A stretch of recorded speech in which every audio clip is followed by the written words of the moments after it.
Hello, welcome to tutorial number 2. So you already know how to add an organization. Now let's see what other things you need to do in order to keep a good follow-up on your companies. So here we're in the contacts app, and this application is for you to add the person or the people that you are contacting within the organization. So you click here on add contact, and you can add the name of the person or the people. If it's, well, you will need to do it by person, but here, for example, Mr.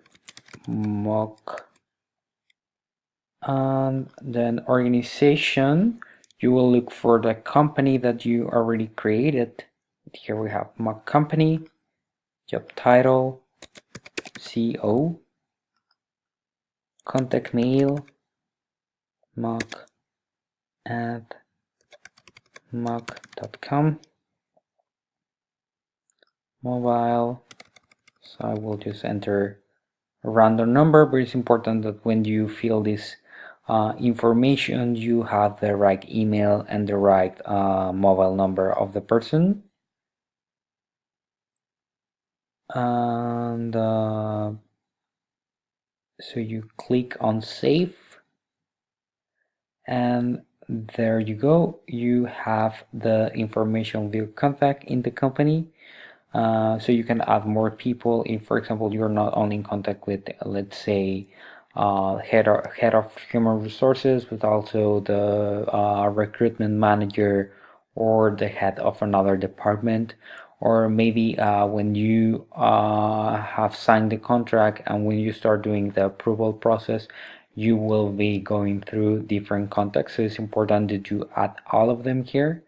And you can also add some notes. For example, he was on, or he is an AIESEC alumni, was MC 2014-15, just like rounder.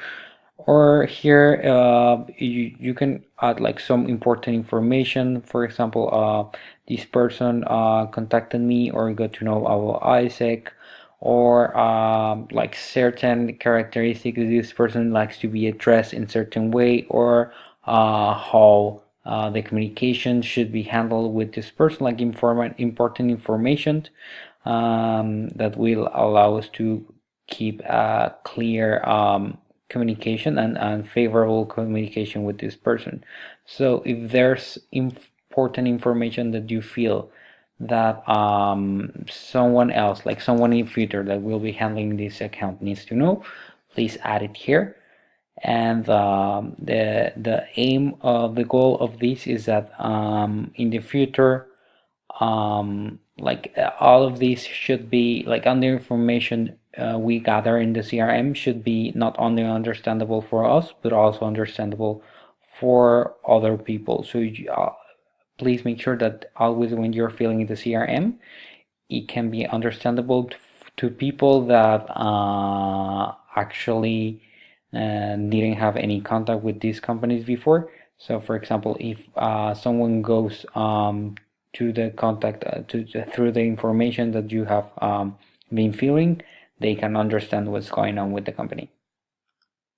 And for sure, you can also filter here who created the contact, when it was created, last edition, organization. So if I look for my company, then I have the company here, so I can see like all the contacts that I have in the company that I just created. So now let's go to tutorial number 3.